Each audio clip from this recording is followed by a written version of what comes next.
మీరు దీనికి పరిహారం చేయడం కోసం జాతకం చూపించిన ప్రయోజనమే లేదు.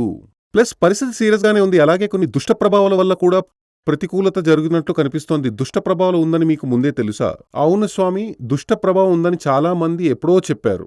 అది మాకు చాలా క్లియర్‌గా తెలుసు. మరైతే దానికోసం ఎందుకు పరిహారం చేయలేదని అడిగాను.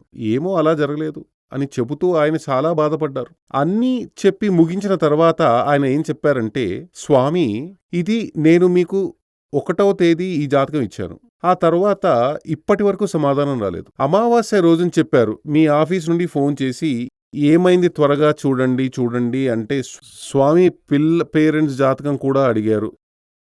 మీరది మాకు పంపండి.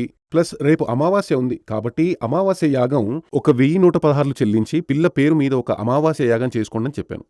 మేము దానికి డబ్బు కూడా పంపించాము. కానీ 6వ తేదీ